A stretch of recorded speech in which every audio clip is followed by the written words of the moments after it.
Nous sommes heureux d'être encore dans à travers cette prière, nous rejoindre dans la journée.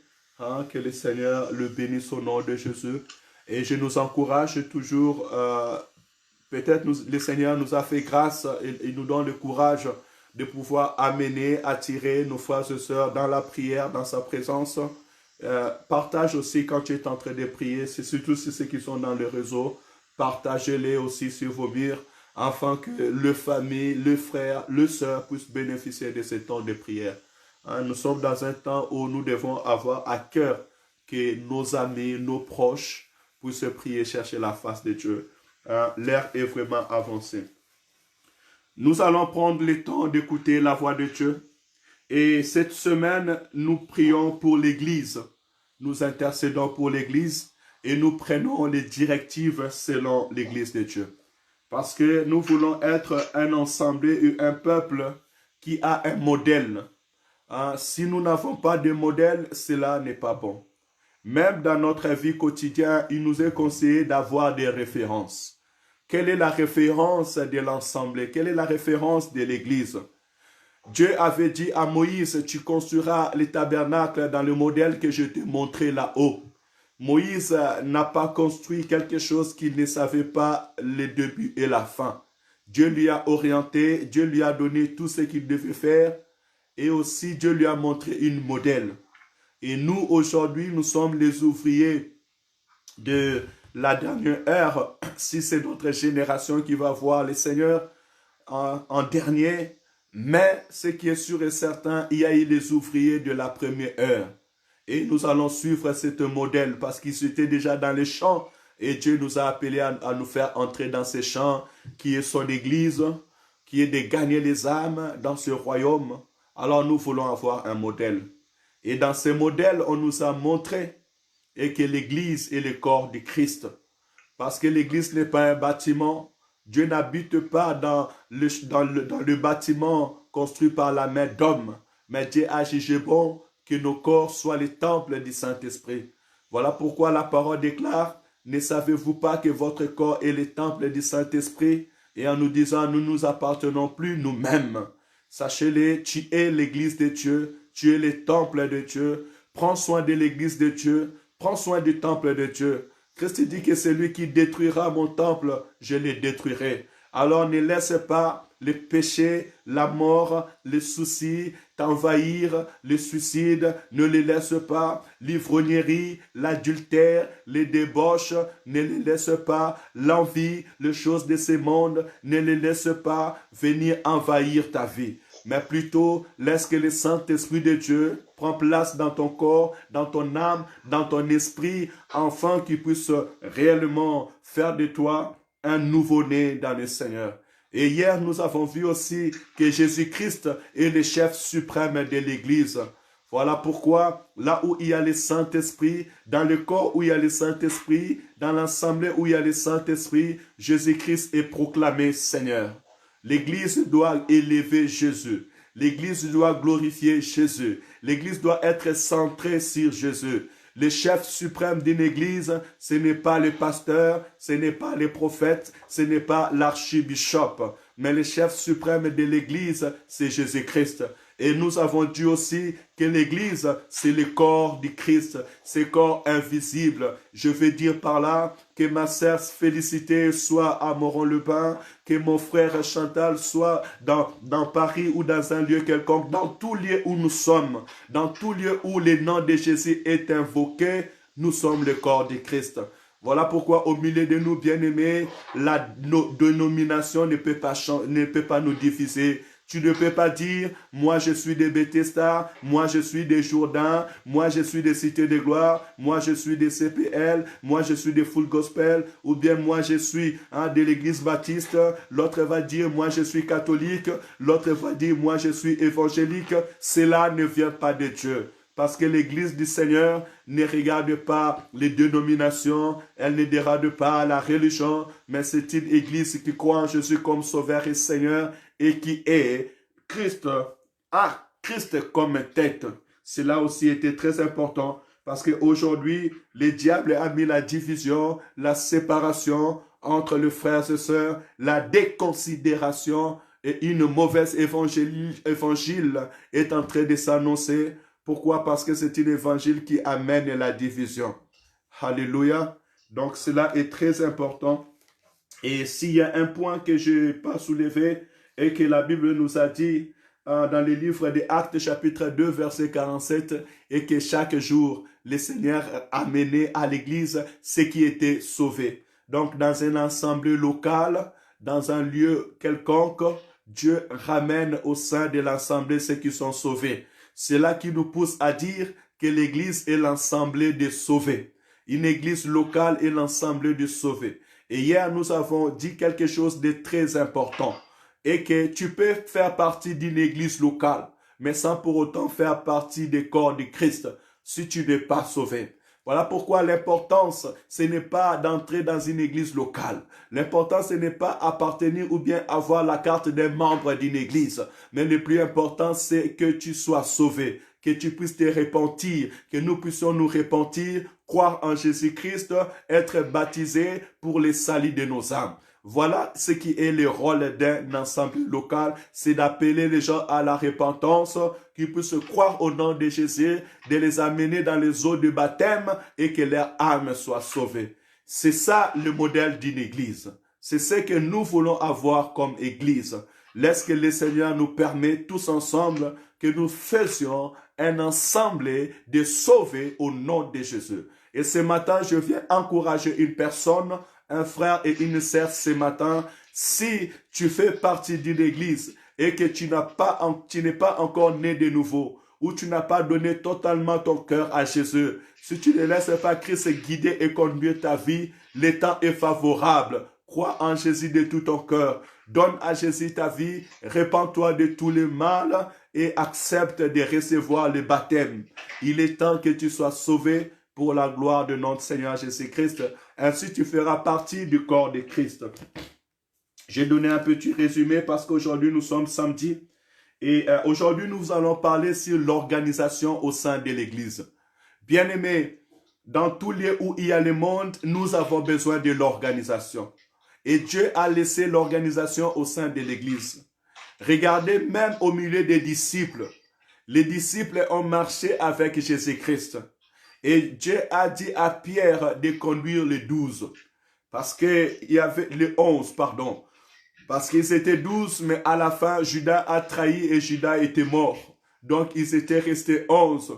Et en restant 11, Jésus-Christ, quand il les a apparus après sa résurrection, lorsque Pierre était en train de pécher, Jésus-Christ leur a donné à manger et il a dit à Pierre, si tu m'aimes, paie mes brebis. Si tu m'aimes, paie mes brebis. Si tu m'aimes, paie mes brebis. On voit déjà là que le Seigneur avait déjà au milieu des disciples donné la responsabilité à Pierre. Pourquoi? Parce que lui-même, quand il était là, il conduisait son peuple, il marchait et il leur enseignait. Et à son absence, il a voulu que Pierre aussi soit là. Cela déjà nous montre que nous avons besoin de l'organisation. Et j'aimerais interpeller mes frères et sœurs aujourd'hui. Ceux qui disent que je n'ai pas besoin d'un pasteur. Ceux qui disent que je peux conduire ma vie tout seul et que je n'ai pas forcément besoin de quelqu'un pour être là, pour me dire qu'est-ce qu'il faut faire. Je sais prier. C'est bien, tu sais prier. Tout le monde peut prier. Jésus-Christ est allé plus loin en disant, voici les miracles qui accompagneront tous ceux qui auront cru à mon nom. Ils prieront pour les malades seront guéris, ils chasseront les démons. Les dons spirituels est donné pas seulement aux pasteurs, pas seulement aux prophètes, elle est donnée à tout le monde. Mais l'organisation, Dieu le veut. Dieu sait pourquoi il met l'organisation. Il est très important d'accepter l'organisation au sein de l'Église. Je vous donne encore cet exemple avant de commencer à lire la Bible.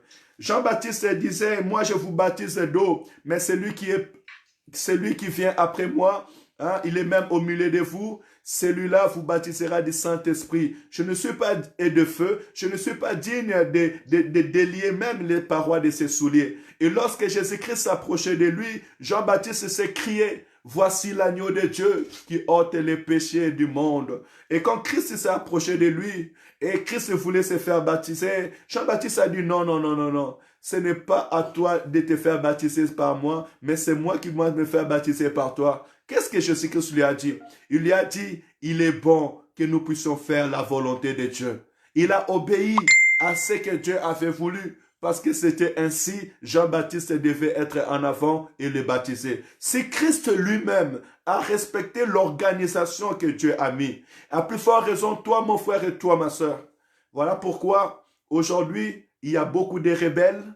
Voilà pourquoi aujourd'hui, il y a beaucoup de ministères qui naissent sans être ordonnés, tout simplement parce que nous refusons de pouvoir nous incliner à la volonté de Dieu. Il est convenable que nous puissions vraiment accepter ce que le Seigneur a mis à nous. C'est pour notre bien. Et nous allons maintenant ouvrir la Bible pour voir un peu ce que je suis en train de nous dire et tirer les leçons. On va ouvrir la parole de Dieu. Moi, je suis dans le livre de Éphésiens.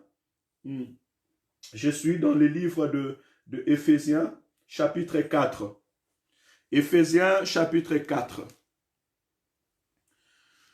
Nous allons écouter l'exhortation de l'apôtre Paul. Éphésiens, chapitre 4.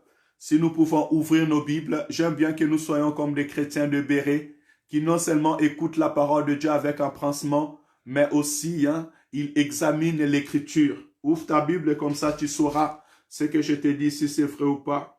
Éphésiens, chapitre 4, à partir du verset 7, mais nous allons nous asseoir à partir du verset 10, 11 et 12. Je lis la parole au nom du Seigneur Jésus-Christ. Mais à chacun de nous, la grâce a été donnée selon la mesure du don de Christ.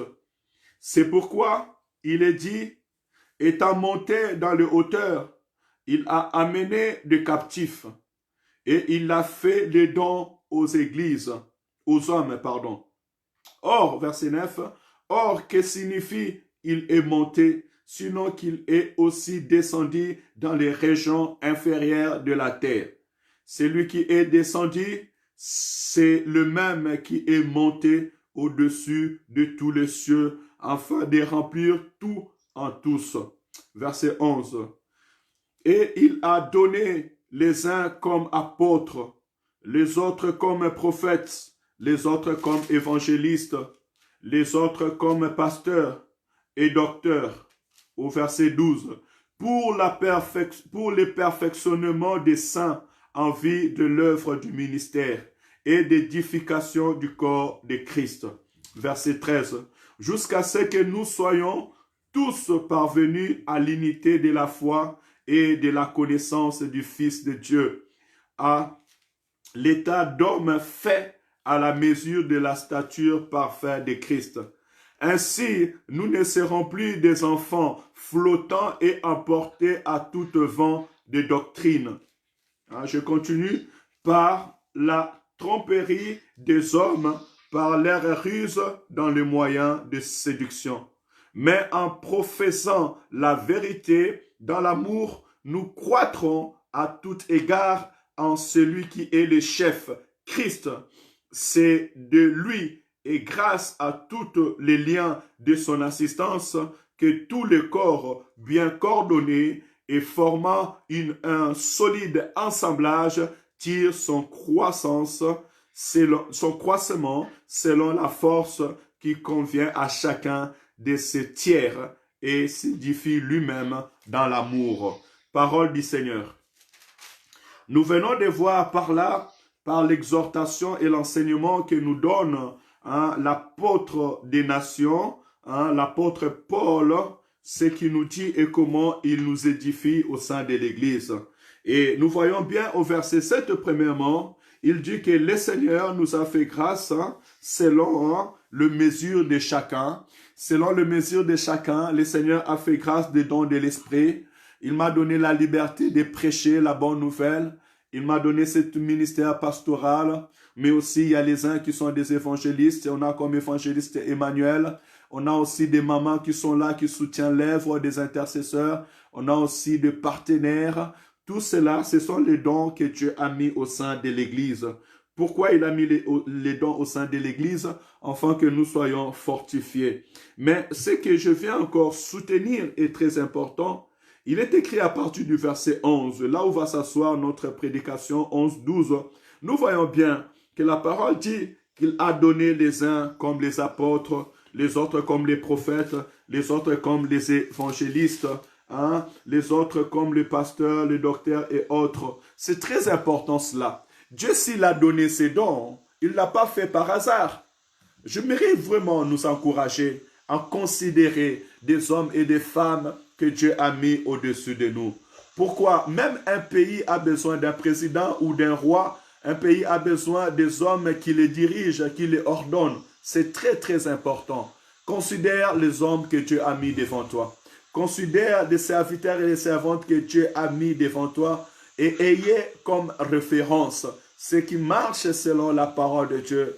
Considérez-les aussi longtemps qu'ils n'entreront pas en conflit avec la parole de Dieu. Dieu sait pourquoi il les a mis devant nous. Et regardez pourquoi il les a mis devant nous. Parce que l'apôtre Paul est en train d'expliquer cela. Au verset 12, il dit, premièrement, pour le perfectionnement des saints. Nous sommes là pour encourager les gens, les frères et sœurs, dans le perfectionnement. Comment? En les annonçant Jésus-Christ ressuscité d'entre les morts. En annonçant la sainteté, la crainte de l'Éternel, la perfection. En les encourageant dans l'enseignement des apôtres.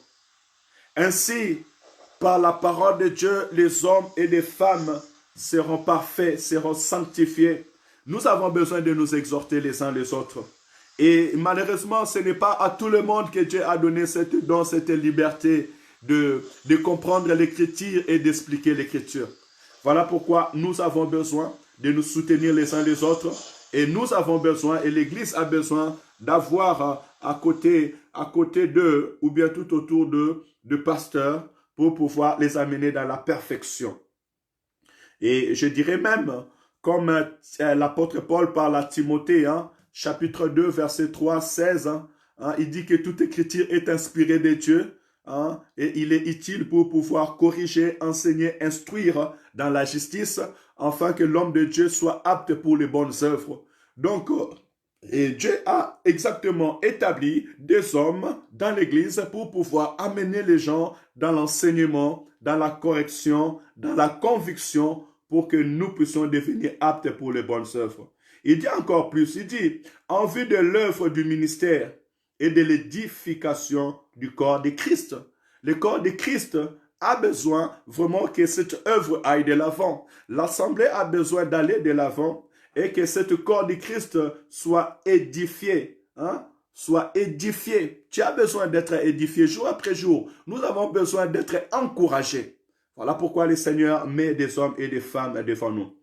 Regardons encore une autre raison. Sur verset 13, il dit, jusqu'à ce que nous soyons tous parvenus à l'unité de la foi et de la connaissance.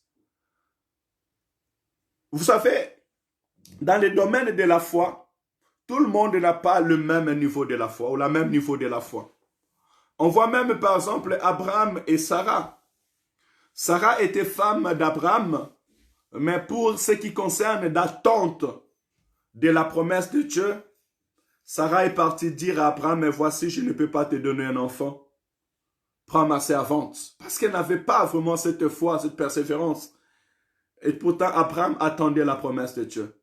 Et nous voyons même quand l'ange était venu 9 mois avant que Sarah puisse accoucher. J'ai dit 9 mois parce que j'ai calculé par rapport aux périodes, mais on va dire en gros une année avant que Sarah puisse accoucher parce que l'ange a dit l'année prochaine à la même époque tu auras un enfant. Donc si on reste sur la prophétie de l'ange, c'était bien une année. C'est que 2 ou 3 mois après, Sarah était tombée enceinte.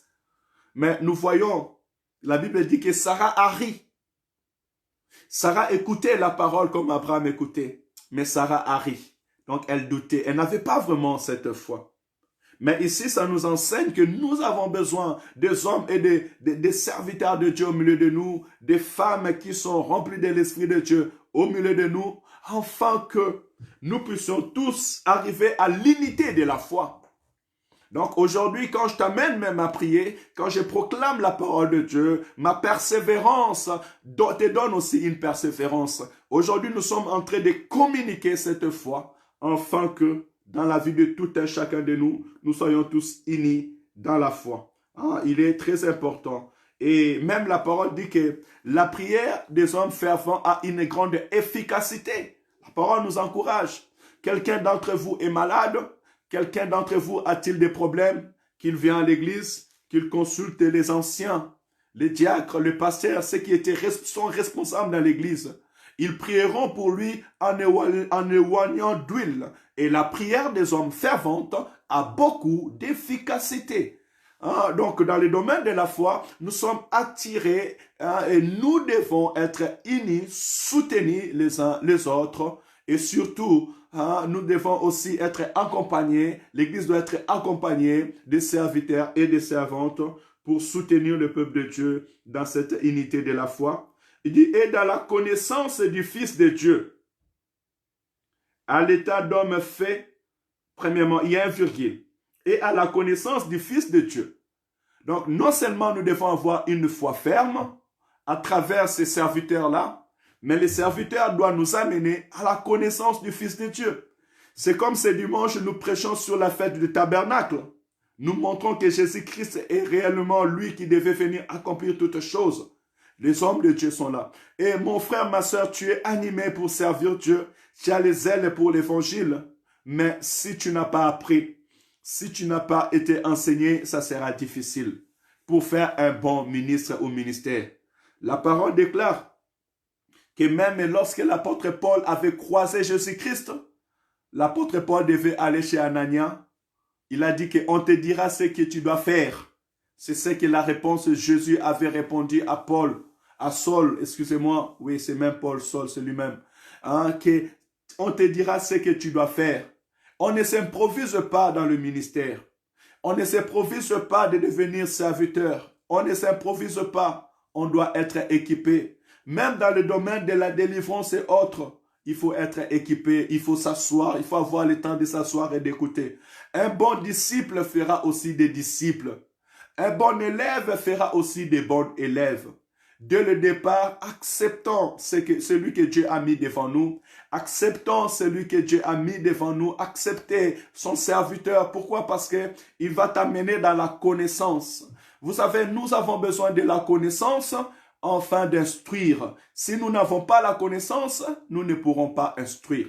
Voilà pourquoi je reviens encore ce matin et à demander à mes frères et sœurs d'accepter l'organisation au sein de l'Église. Hein? Et moi, je pense que si tu désobéis au pasteur, si tu désobéis à celui que Dieu a mis devant toi, tu es en train automatiquement d'obéir à celui qui l'a établi. Parce que Jésus-Christ dit, ce n'est pas vous qui m'avez choisi, mais c'est moi qui vous ai choisi et c'est moi qui vous ai établi. Alléluia. Écoutez, pour aller finir dans le deux derniers virgules, il dit, à l'état d'homme fait, à la mesure de la stature parfaite de Christ. Nous avons besoin d'arriver à cette mesure, à cette stature parfaite de Christ. Nous sommes appelés d'aller dans la perfection.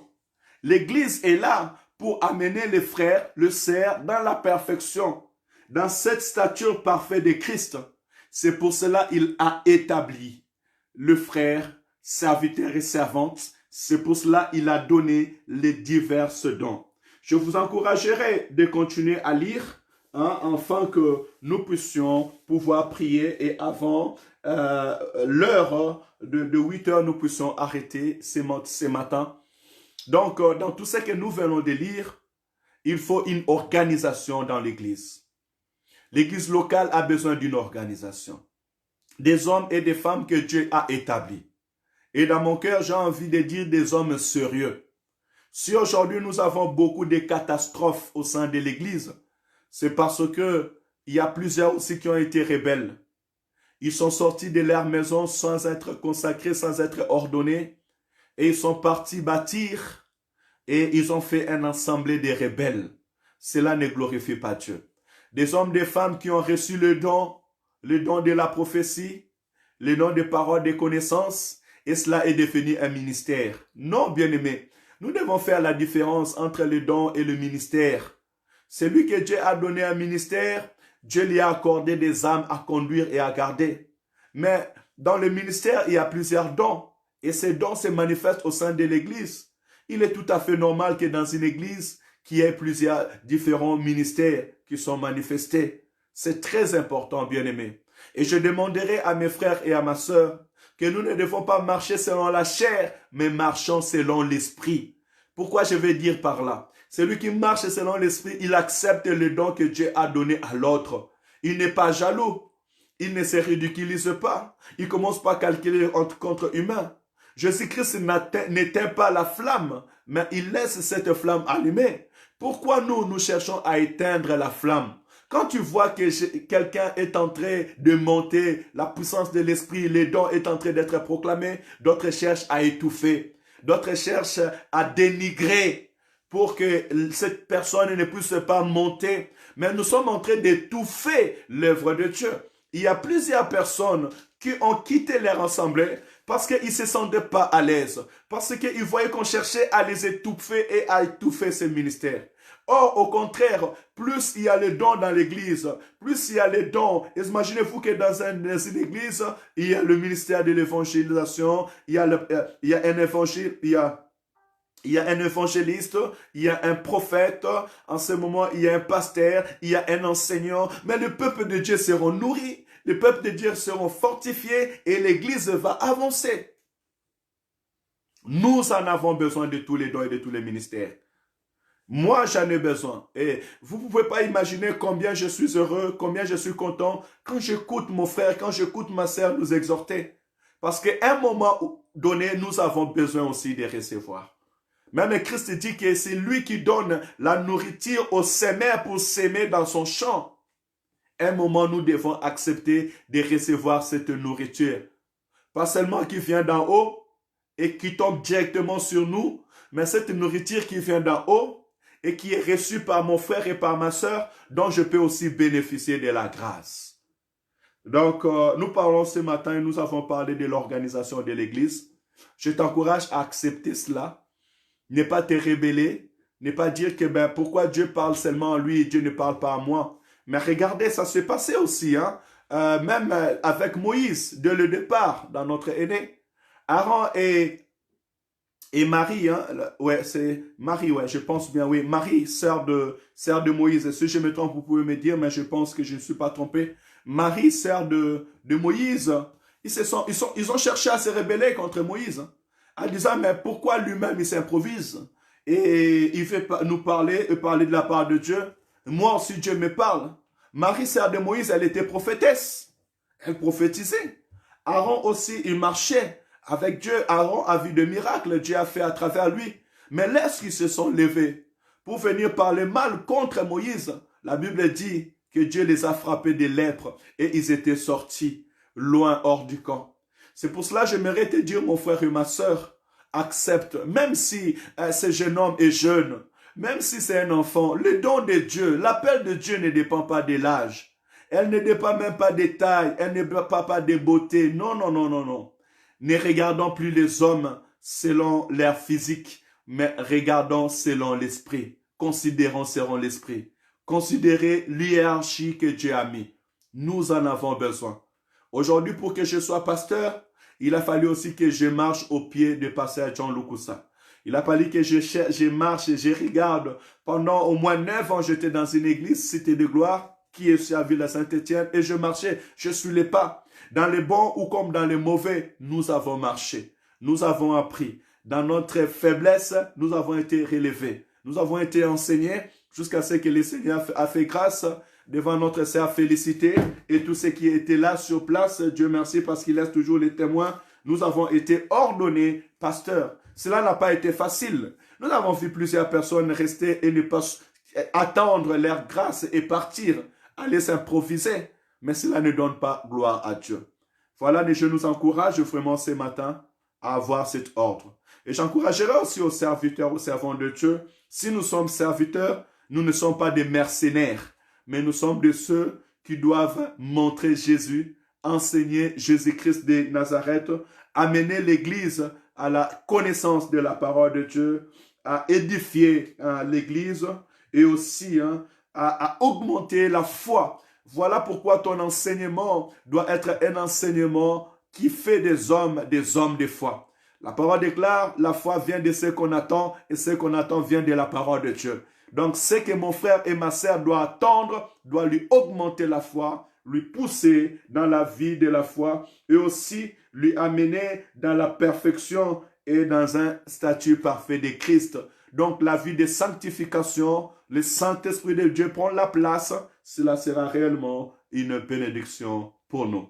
Que le Seigneur vous bénisse. Je pense que cette semaine, nous avons été bénis sur ce qui concerne l'Église. Et je pense que notre prière pour l'Église est vraiment une prière très riche. Nous allons prier selon la parole de Dieu pendant ces 3 minutes qui nous restent.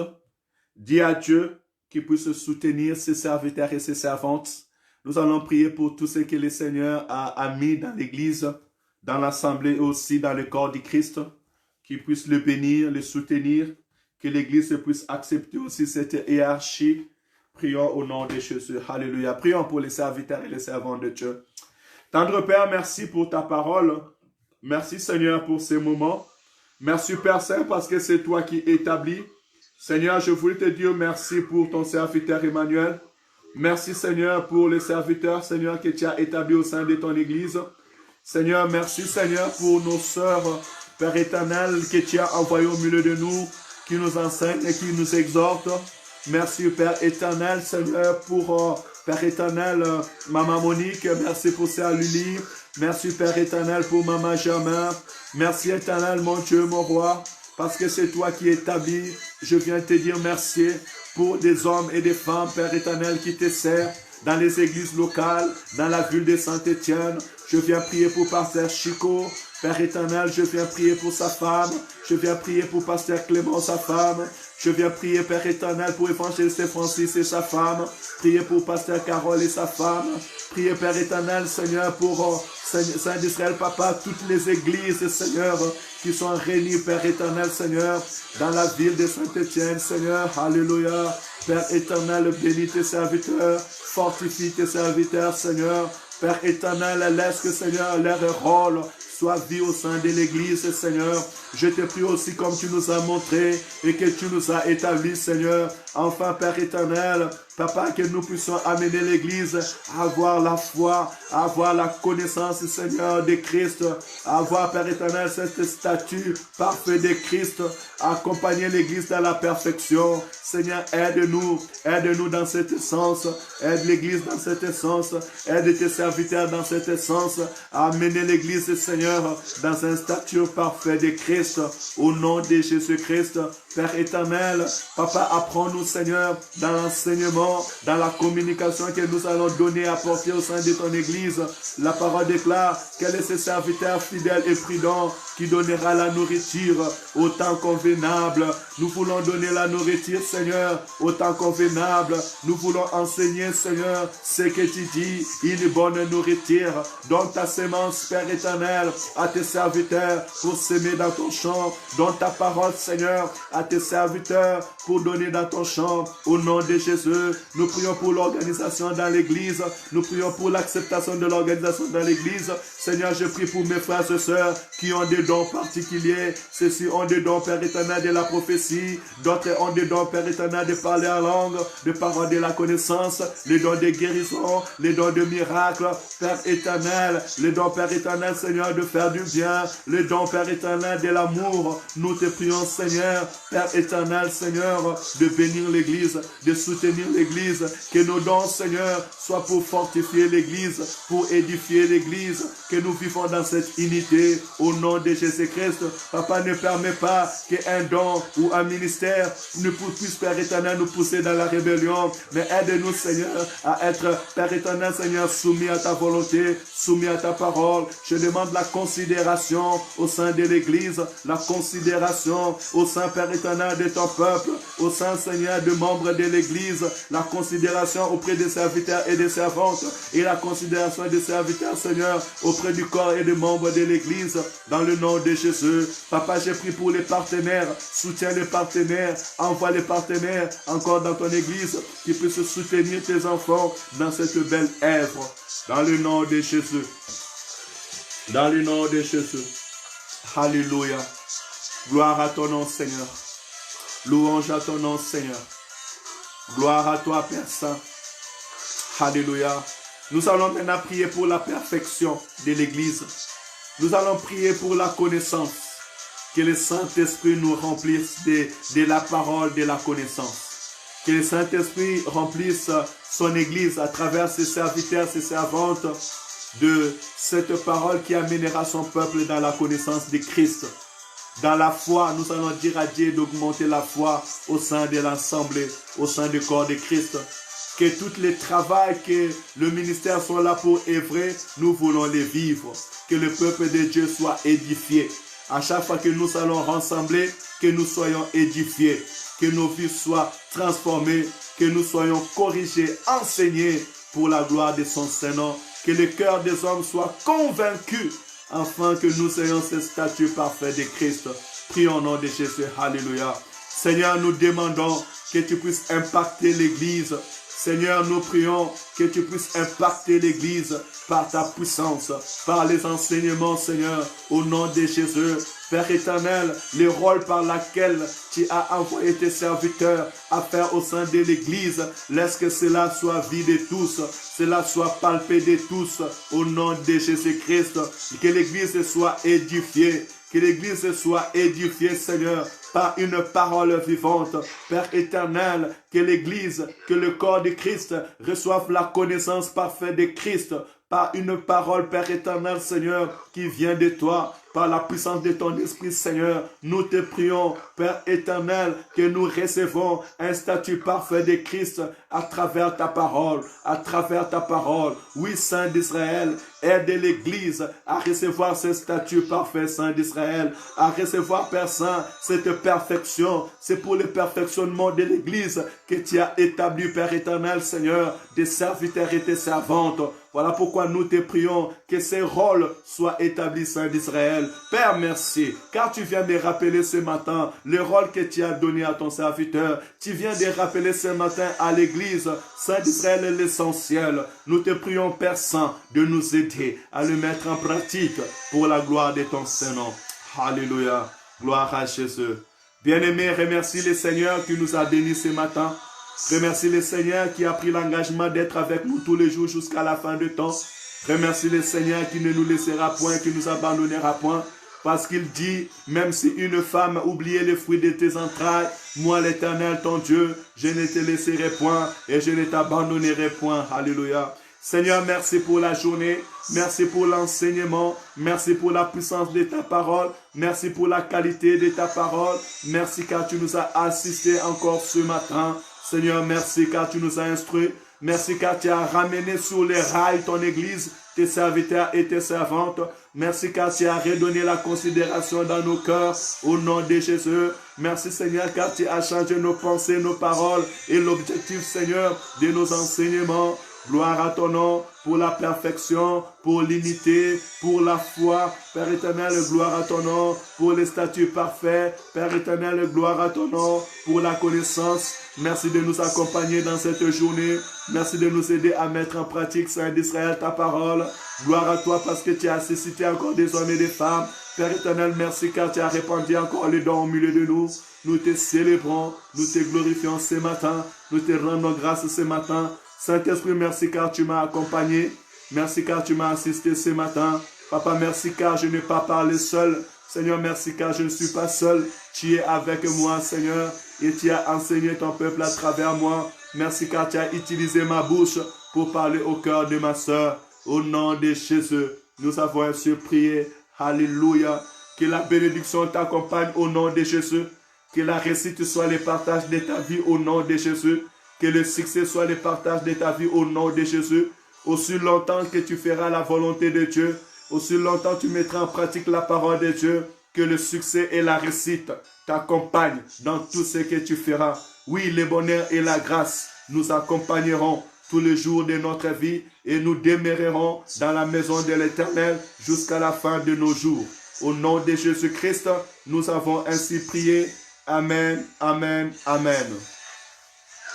Alléluia. Que le Seigneur vous bénisse. Excellente journée à tous. On se donne un rendez-vous ce soir à 20h30. Soyez à l'heure, s'il vous plaît. Et si quelqu'un a un message pour édifier l'église, qu'il ne manque pas. Ce soir, c'est l'évangéliste Emmanuel qui va nous accompagner dans l'exhortation. à partir de Matthieu, chapitre 20, verset 17. Voilà, que le Seigneur nous bénisse. Shalom, shalom. Soyez bénis mes sœurs, hein, félicitez toute la famille Herrera, Sébastien, les enfants. Soyez bénis au nom de Jésus, que le Seigneur bénisse la ville, bénisse le pays. Vous êtes là pour éclairer